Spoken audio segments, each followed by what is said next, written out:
So today's video is all to do with my sweet spot, which is lotteries and specifically the National Lottery here in the UK. And if you play the lottery or you care about where the money goes to charity, this is a particularly worrying headline that you can see here on the screen. It's by Ben Marlow, featured in the Telegraph, and I picked it up on Yahoo Finance. And the National Lottery, and I guess by default the operator Allwyn, are widely regarded as Britain's biggest contributor to charitable causes, but the problem is that sales are slumping and they're tumbling, and that is creating a massive hole in charitable funding. So the essence of the article is basically that Allwyn, who as mentioned are the operators, saw a sales drop of £118 million in the summer from July to September, and that translates down towards charities of a shortfall of £24 million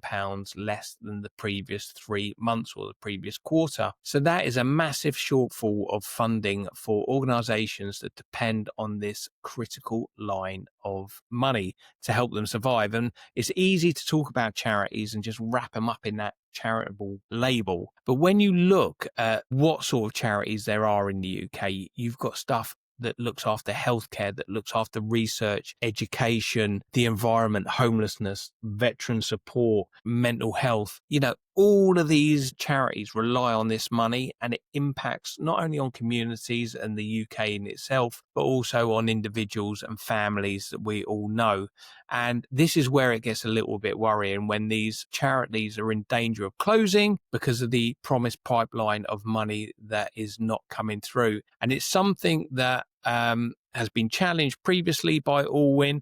Allwyn, by the way, in fairness, for this article, have challenged these figures and basically say that they are up £70 million year on year thanks to their ongoing transformation of the National Lottery, and they're still insisting that they will meet their pledge to double the amount going to good causes. So in some ways, you've got if they're quite firm on that statement, they're lends into a belief and a confidence in it. And equally, it would be good to get feedback from them in terms of how these articles that keep on appearing that there's a shortfall. Now, it might be that there's a briefing against them. The whole awarding of the contract is still being disputed. Richard Desmond is, I think, the High Court settlement. The hearings have finished and we're waiting for the judgment in the new year. But he's also looking to get 1.3 billion from the Gambling Commission, saying that there were errors and faults in the awarding of the contract.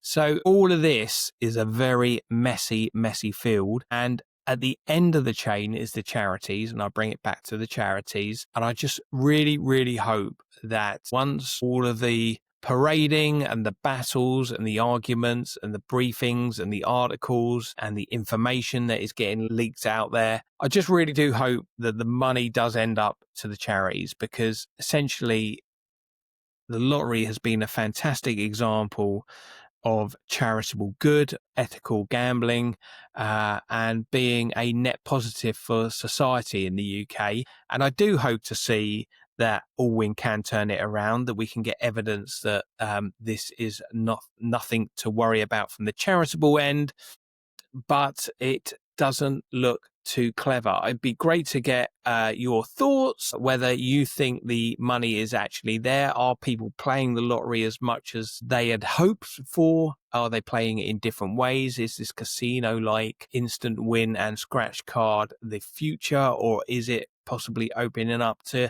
a less net positive aim on society as it heads more towards the need for gambling harm support? So interesting article, worries for charities. I keep on going that I've got Allwyn people in my network and I'll probably never get to speak to them because I'm just giving an honest video here. But hey ho, they probably wouldn't even get to the end of it. See you later. Bye.